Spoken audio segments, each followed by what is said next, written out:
Hello and welcome to Priyag Career Institute's English class। यह video competitive English के लिए है और इस कम्पेटिटिव इंग्लिश का आज का वीडियो का टॉपिक है articles.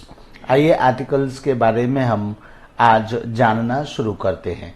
There are two kinds of articles, यानी कि आर्टिकल्स दो प्रकार के होते हैं, इंडेफिनेट आर्टिकल और डेफिनेट आर्टिकल। यानी एक तो इंडेफिनेट आर्टिकल होता है जिसको आप अनिश्चित भी कह सकते हैं, यानी जो सर्टन नहीं है, जो निश्चित नहीं है, उसको हम इंडेफिनेट आर्टिकल। और ये होते हैं ए और एन, यानी ए और एन दो होते हैं, यानी ए भी आर्टिकल इंडेफिनेट आर्टिकल होता है और एन भी इंडेफिनेट आर्टिकल होता है। दूसरा है डेफिनेट आर्टिकल जिसको हम दी कहते हैं, दी।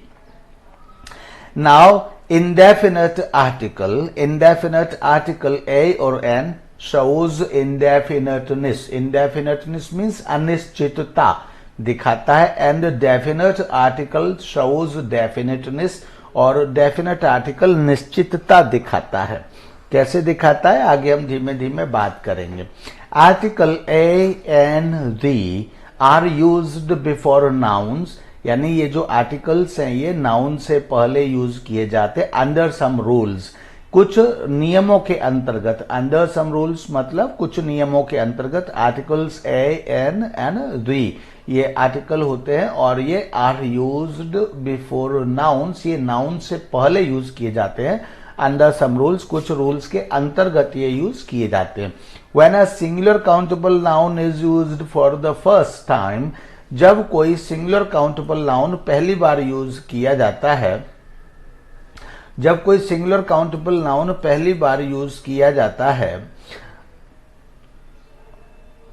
आर्टिकल ए और an is used before it, तो उससे पहले आर्टिकल ए और एन यूज किया जाता है। यानी पहली बार यदि कोई singular countable noun, singular countable noun means जिसको कि गिना जा सकता है, उसको हम सिंगुलर काउंटेबल मतलब जिसको गिना जा सकता है, जिसके साथ व्यवहार हम गिन करके करते हैं, उसको हम काउंटेबल नाउन कहते हैं। काउंटेबल नाउन दो प्रकार के होते हैं, एक तो सिंगुलर होते हैं और एक प्लुरल होते हैं। जब कोई नाउन एक होता है उसको हम सिंगुलर कहते हैं, और एक से ज्यादा है किसी शब्द के फॉर्म से हमें ये पता लगता है कि वो एक से ज्यादा है, तब हम उनको प्लुरल कहते हैं। तो singular countable noun is used for the first time, जब सिंगुलर काउंटेबल नाउन को पहली बार प्रयोग किया जाता है तब उससे पहले आर्टिकल ए और एन का प्रयोग किया जाता है, यह है इसका meaning. But when a countable noun whether singular और प्लुरल, लेकिन जब कोई काउंटेबल नाउन चाहे वो सिंगुलर हो या फिर प्लुरल हो, is used for a definite thing, किसी निश्चित चीज के लिए वह यूज किया जाता है।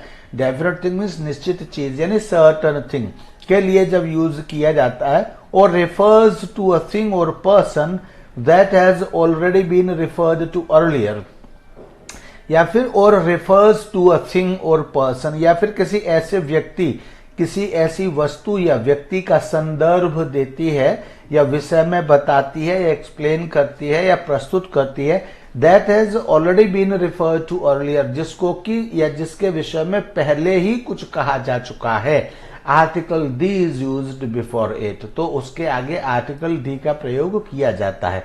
यानी इसका अभी तक का कहने का मतलब है कि जब किसी सिंगुलर काउंटेबल नाउन को पहली बार यूज किया जाता है तब तो उसके साथ आर्टिकल ए और एन, यानी इंडेफिनेट आर्टिकल्स में से कोई आर्टिकल ए और एन आता है। ए भी आ सकता है और एन भी आ सकता है कुछ नियमों के अंतर्गत। एंड अगर कोई नाउन दोबारा से उसी सेंटेंस या उसी पैराग्राफ में दोबारा से वो आता है नाउन, तो वो चाहे सिंगुलर हो या फिर प्लुरल हो, वो वहां डेफिनेट हो जाता है। डेफिनेट होने के कारण फिर उसके साथ आर्टिकल डी लगता है। ये है अभी तक का कहने का मतलब। Thus, when a singular countable noun is used for the first time, thus means in this way, यानी इस प्रकार से। When a singular countable noun is used for the first time, article A और N is used before it, तो article यानी पहली बार जब कोई सिंगुलर काउंटेबल नाउन प्रयोग किया जाता है तो उससे पहले आर्टिकल ए और एन का प्रयोग करते हैं। But when the same noun is repeated into the same sentence or in the subsequent sentences, तो और जब वही नाउन या तो उसी सेंटेंस में या उसके बाद सब्सिक्वेंट सेंटेंसेस मतलब उस सेंटेंस के बाद आने वाले सेंटेंसेस में अगर उसी नाउन को रिपीट किया जाता है, article D is used before it, तब उसके आगे आर्टिकल दी का प्रयोग किया जाता है, because then it becomes a definite thing already referred to earlier, क्योंकि तब यह एक निश्चित चीज बन जाती है। डेफिनेट चीज हुआ जब वो दोबारा उसका प्रयोग होता है, तब इसका मतलब वह डेफिनेट चीज बन जाती है। ऐसे कहिए कि पहली बार जब हम कोई चीज खरीदते हैं तो विश्वास और अविश्वास, पहली बार कोई पंखा, पहली बार मीन्स कोई भी चीज हम फर्स्ट टाइम यूज करते हैं और उसके विषय में कोई ब्रांड नेम है, उसके विषय में हम जानते नहीं है, तो एक डाउट के साथ हम यूज करते हैं और उसके बाद फिर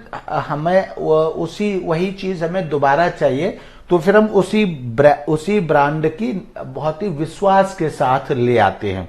जैसे सपोज करिए हमारा ये जो लैपटॉप है ये लेनोवो है, हालांकि मैं किसी का प्रचार नहीं कर रहा हूं, मैं सिर्फ एक उदाहरण दे रहा हूं कि ये लेनोवो है लैपटॉप अभी।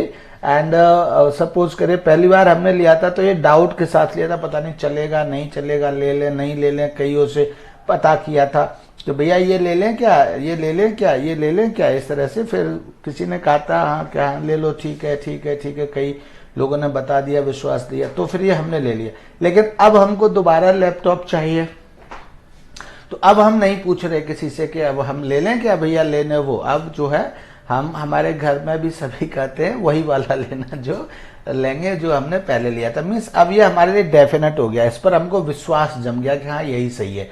तो इसी तरह से जब कोई नाउन किसी सेंटेंस में, उसी सेंटेंस में उसके बाद किसी सेंटेंस में एक बार आ चुका है, उसके बाद फिर उसी सेंटेंस में या फिर उसके बाद आने वाले सेंटेंसेस में दोबारा आता है, तब हम उसके साथ आर्टिकल डी लगाने लगते हैं। पहली बार जब आता है तो आर्टिकल ए और एन, मतलब वही जैसे मैंने कहा डाउट के साथ ले लें ना ले लें, तो उसी तरह का एक डाउट होता है, यानी वो सर्टन नहीं होता है, तब आर्टिकल ए और एन लगा लेते हैं। एंड जब सर्टन हो जाता है कि नहीं ये ब्रांड ठीक है, तब आर्टिकल डी लगता है। तो जब कोई नाउन पहली बार, सिंगुलर काउंटेबल नाउन पहली बार किसी सेंटेंस में यूज होता है, तब आर्टिकल ए और एन उसके साथ प्रयोग होता है। और जब वही नाउन उसी सेंटेंस में और उसके बाद आने वाले सेंटेंसेस में रिपीट होता है, तब उसके साथ आर्टिकल डी आने लगता है, वो डेफिनेट हो जाता है। इतनी बात ही इस एग्जाम्पल से समझाने की कोशिश की है। अब इसके बाद है आगे देखिए, ऊपर जो बात कही गई है उसी बात को सपोर्ट करने के लिए ये एग्जाम्पल्स हैं। आई हैव अ बुक, तो यह बुक एक सिंगुलर काउंटेबल नाउन है और उसके आगे आर्टिकल ए आया है क्योंकि ये फर्स्ट टाइम आया। आई हैव अ बुक में फर्स्ट टाइम बुक शब्द आया है और ये चूंकि सिंगुलर है इसलिए काउंटेबल है और सिंगुलर है इसलिए इसके आगे इस ए वर्ड का यूज किया गया है।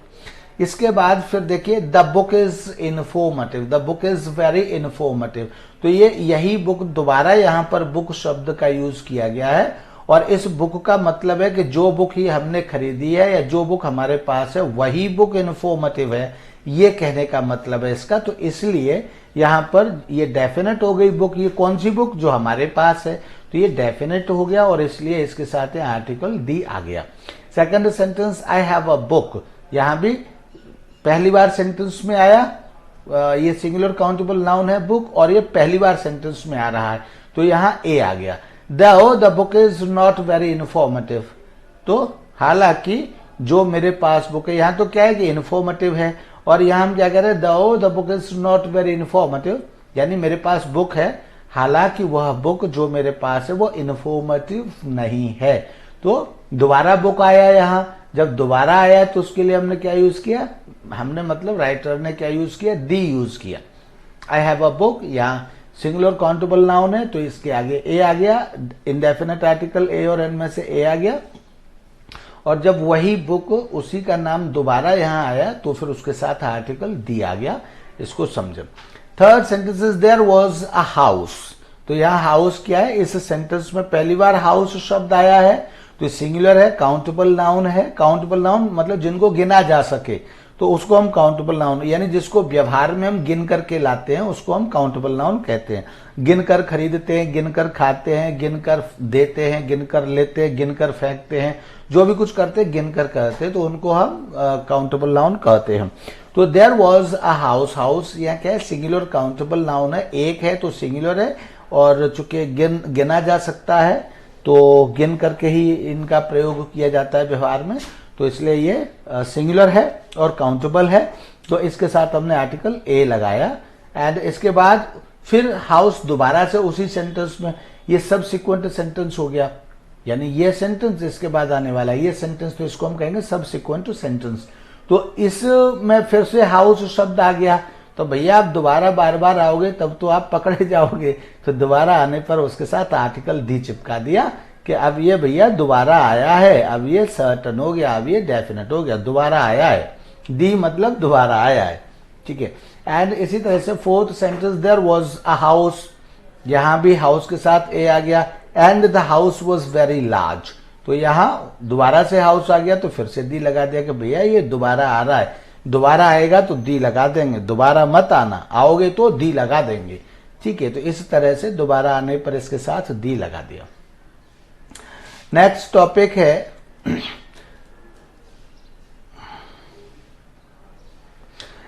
टॉपिक है सिंगुलर इंडेफिनेट नाउन। तो सिंगुलर इंडेफिनेट नाउन कौन होते हैं, ए और एन होते हैं। एंड सिंगुलर या प्लूरल डेफिनेट नाउन, मतलब नाउन का मतलब यहाँ होते नहीं है, यहाँ इसका तात्पर्य ये है कि सिंगुलर इंडेफिनेट नाउन के साथ, यानी जो नाउन डेफिनेट नहीं है उसको कहते हैं इंडेफिनेट। इनका मतलब होता है नॉट, इन मीन्स नॉट और definite means certain.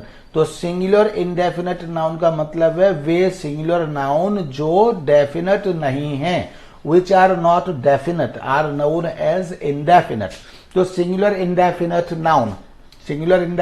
Noun they are not definite, तो वो कौन, उनके साथ क्या यूज करते हैं, आर्टिकल ए और एन यूज करते हैं। सिंगुलर और प्लूरल डेफिनेट नाउन के साथ हम क्या यूज करते हैं, सिंगुलर और प्लूरल डेफिनेट नाउन के साथ हम दी यूज करते हैं, ये है यहां। Next point is forms of indefinite article. अब इंडेफिनेट आर्टिकल की फॉर्म क्या होती है, तो इंडेफिनेट आर्टिकल की फॉर्म अब हम पढ़ने जा रहे हैं अपने नेक्स्ट पॉइंट में।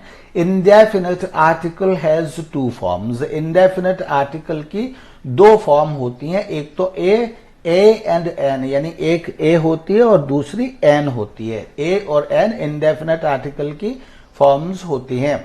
विच one of these two forms will be used before a certain noun depends upon the spellings, sound, और फिर आगे हम पढ़ेंगे। तो ये दो फॉर्म होती है a and an, and which one of these two forms will be used, यानी कि इनमें से कौन सी फॉर्म, यानी ए यूज की जाएगी या एन यूज की जाएगी, इन दोनों में से कौन सी फॉर्म यूज की जाएगी बिफोर अ सर्टेन नाउन, किसी निश्चित नाउन के आगे इन दोनों में से कौन सी फॉर्म यूज की जाएगी, ए और an. Depends upon the spellings, वह स्पेलिंग पर ही डिपेंड करता है। डिपेंड्स अपॉन द स्पेलिंग्स, यानी वह उनकी स्पेलिंग पर ही डिपेंड करता है और उसकी साउंड पर डिपेंड करता है, और साउंड के साथ साथ साउंड पर डिपेंड करता, और अगर साउंड न समझ में आए तो उसके प्रोनाउंसिएशन पर निर्भर या डिपेंड करता है। Pronunciation of the noun under reference, यानी जिस नाउन का संदर्भ दे रहे हैं या जिस नाउन के इस विषय में बात कर रहे हैं या जिस नाउन के साथ इसको आना है, मतलब आर्टिकल को आना है, उस नाउन के प्रोनाउंसिएशन, उस नाउन के स्पेलिंग या उस नाउन की साउंड पर डिपेंड करता है कि उसके साथ आर्टिकल ए आएगा या फिर उसके साथ आर्टिकल एन आएगा, उसकी साउंड पर निर्भर करता है। इस चीज को समझे, या प्रोनाउंसिएशन पर, और इसी बात को कह सकते हो उसके साउंड और प्रोनाउंसिएशन और उसके स्पेलिंग पर निर्भर करता है कि उसके साथ कौन सा आर्टिकल आएगा, कौन सा आर्टिकल नहीं आएगा। आगे article number 1, article a is used before nouns of which the spellings begin with a consonant. Article a उनके साथ यूज किया जाता है, article a is used before nouns, उन नाउन्स के आगे आर्टिकल ए यूज किया जाता है, of which the spellings begin with a consonant, जिनकी स्पेलिंग कॉन्सोनेंट से शुरू होती है। जिन आर्टिकल्स की स्पेलिंग कॉन्सोनेंट से शुरू होती है उन वर्ड्स या उन नाउन्स के आगे आर्टिकल ए का यूज किया जाता है या प्रयोग किया जाता है। अ बॉय, तो ये किससे, बी क्या है, कॉन्सोनेंट, तो कॉन्सोनेंट से शुरू हुआ तो ए। अ टेबल, टी कॉन्सोनेंट से शुरू हुआ तो ए। अ हाउस, एच क्या है, कॉन्सोनेंट, तो इससे शुरू हुआ तो ए। अ बुक, बी कॉन्सोनेंट है तो कॉन्सोनेंट से शुरू होने के कारण इसको ए। तो इस तरह से जो स्पेलिंग्स या जो वर्ड्स, जो नाउन्स जिन नाउन्स की स्पेलिंग किसी कॉन्सोनेंट से शुरू होती है उनके साथ आर्टिकल ए लगाया जाता है। Second point, article a is also used before words which begin with a vowel but are pronounced as with a consonant. Article a उनके साथ भी लगाया जाता है, ऑल्सो यूज्ड बिफोर वर्ड्स, यानी उन शब्दों से पहले भी आर्टिकल ए लगाया जाता है, विच बिगिन विद अ वावल, जो कि वावल के साथ शुरू होते हैं, बट आर प्रोनाउंस्ड एज, लेकिन वे उनका जो प्रोनाउंसिएशन होता है, उनका उच्चारण किया जाता है एज विद अ कॉन्सोनेंट, लेकिन उनका उच्चारण कॉन्सोनेंट की तरह किया जाता है। स्पेलिंग तो स्टार्ट हो रही है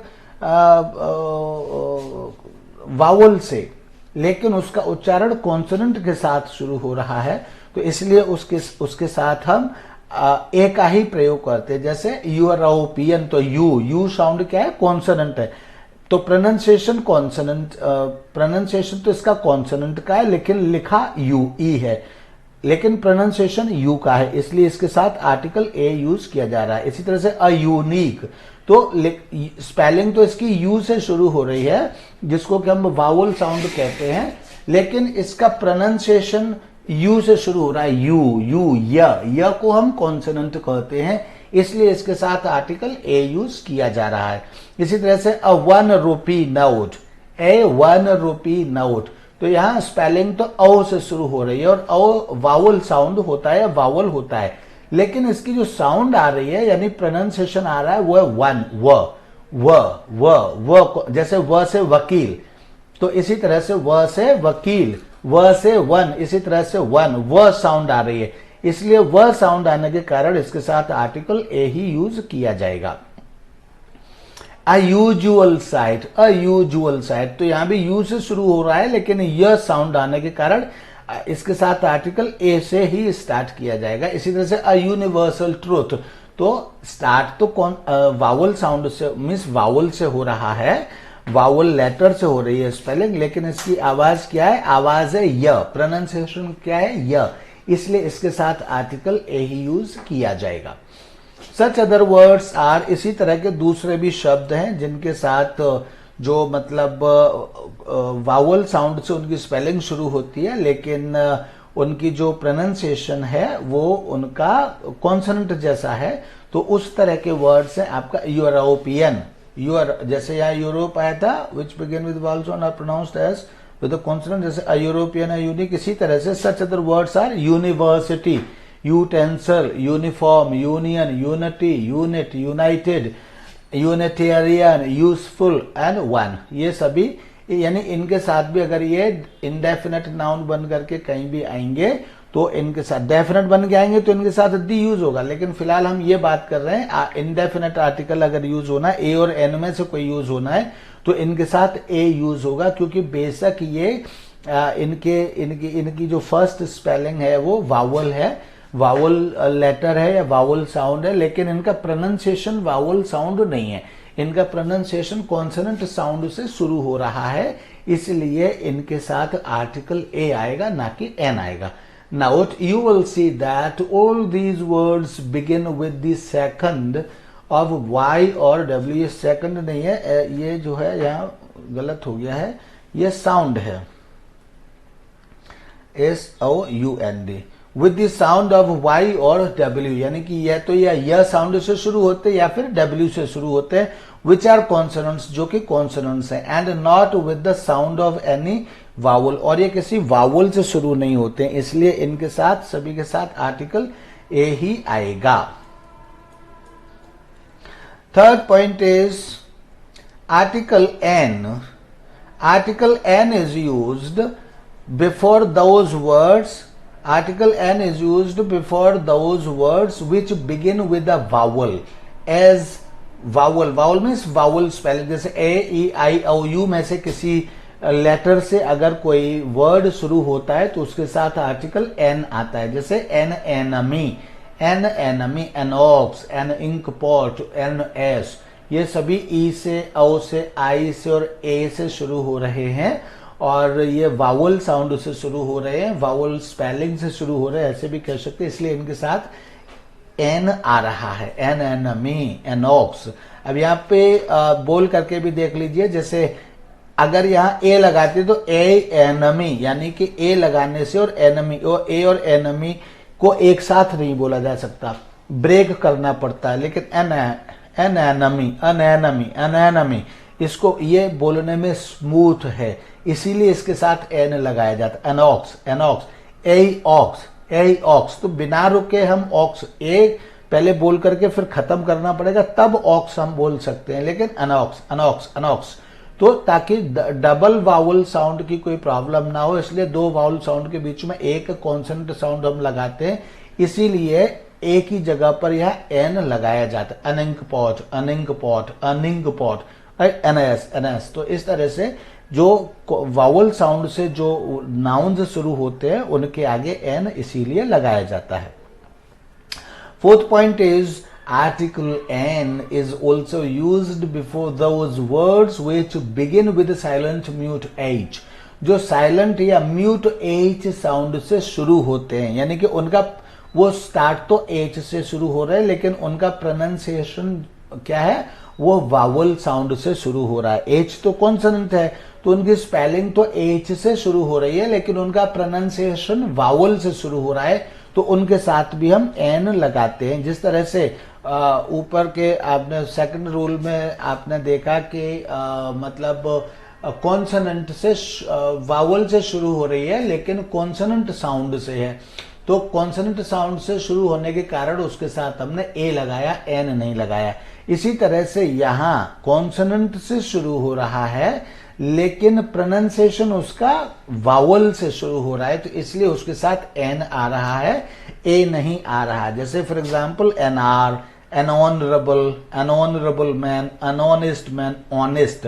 हॉनेस्ट नहीं होता है इसका प्रोनाउंसिएशन, ऑनेस्ट. इसी तरह से honourable, an hour, hour, hour होता है इसका प्रोनाउंसिएशन, हावर या हार नहीं होता. तो इसलिए an hour, an honourable man, an honest person, an honest person, an honest person हो जाएगा.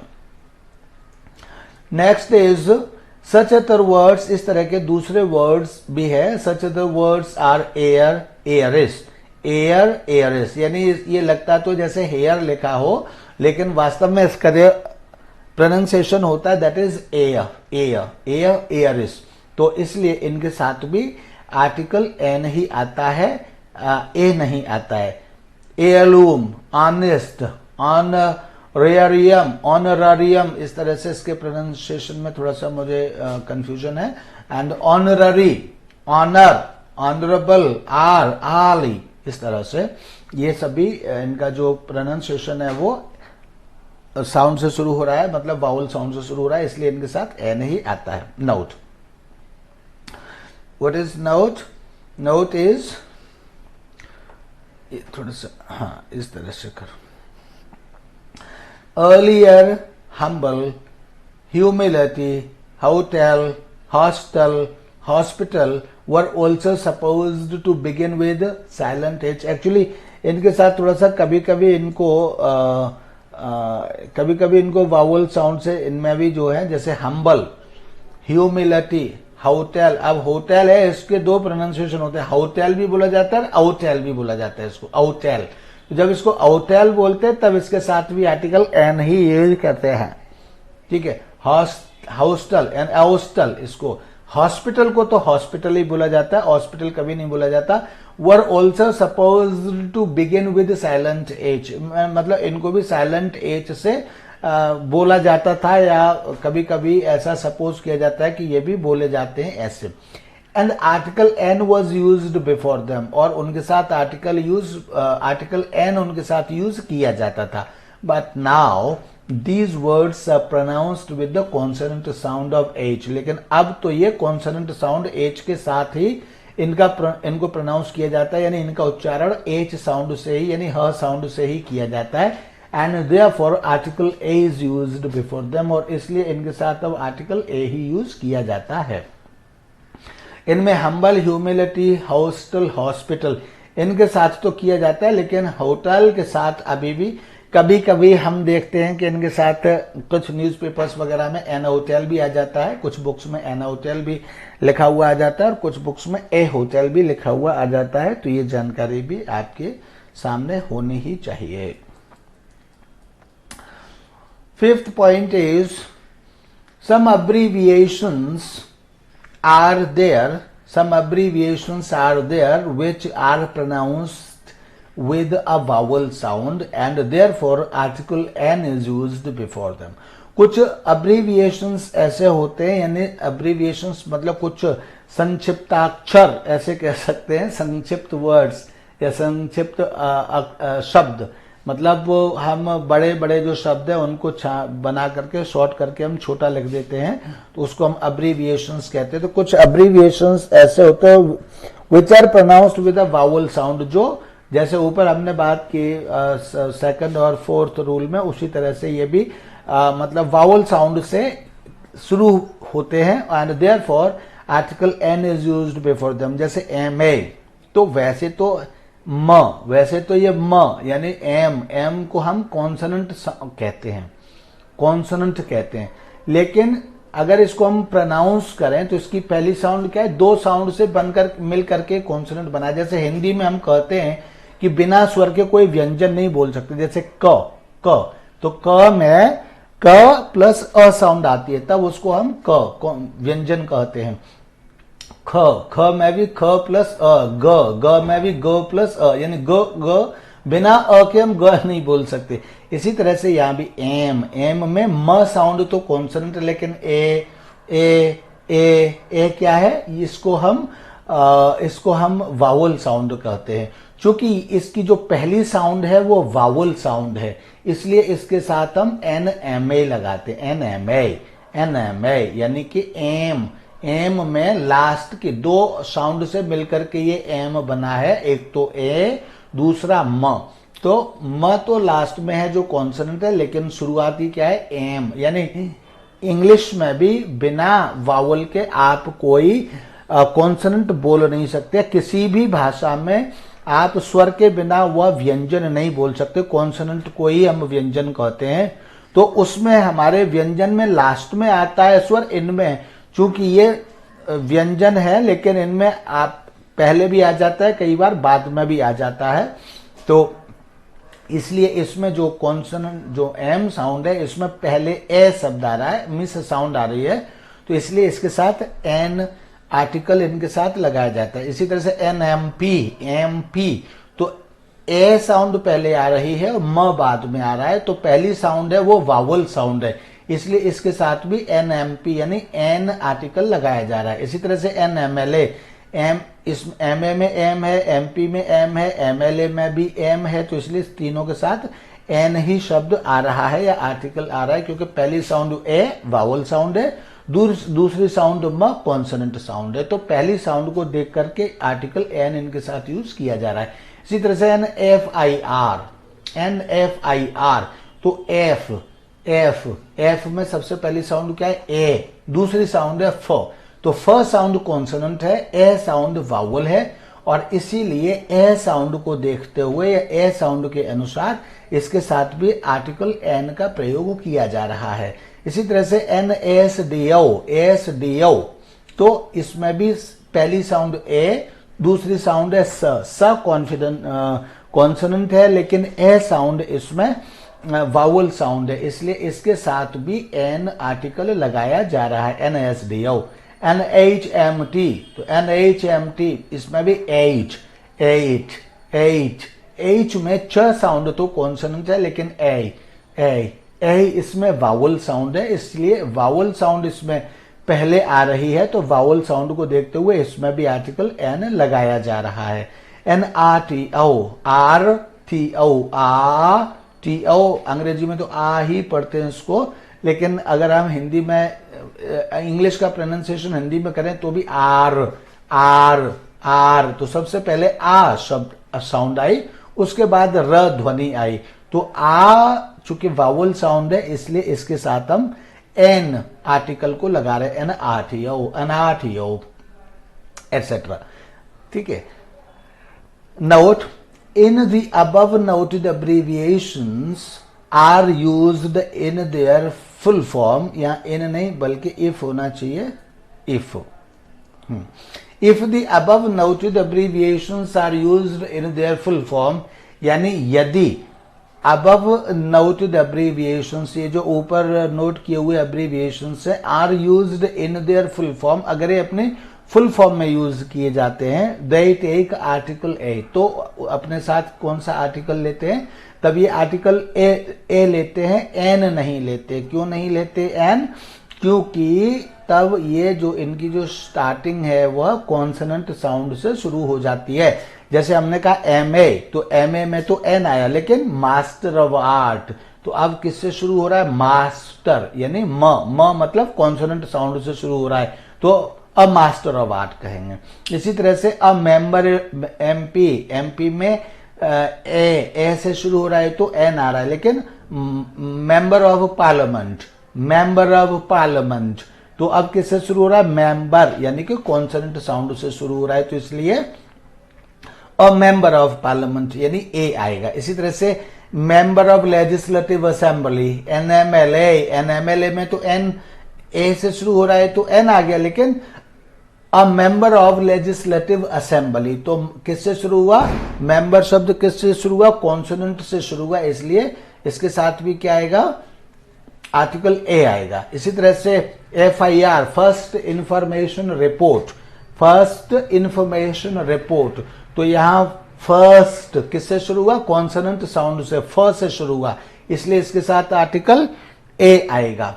एंड इसी तरह से NSDO, तो ए से शुरू हुआ है तो इसके साथ आर्टिकल एन आ रहा है, लेकिन सब डिविजनल ऑफिसर, तो सब डिविजनल ऑफिस में स किससे शुरू हुआ?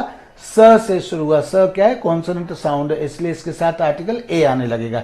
इसी तरह से हिंदुस्तान मशीन टूल्स, तो एच क्या है? हिंदुस्तान, तो हिंदुस्तान किससे शुरू हुआ? ह साउंड से शुरू हुआ, इसलिए इसके साथ क्या आएगा? आर्टिकल ए आ जाएगा। इसी तरह से रोड टैक्स ऑफिसर, तो रोड टैक्स ऑफिसर, र क्या है? कॉन्सोनेंट साउंड है, इसलिए इसके साथ क्या आ जाएगा? फिर ए, आर्टिकल ए आ जाएगा।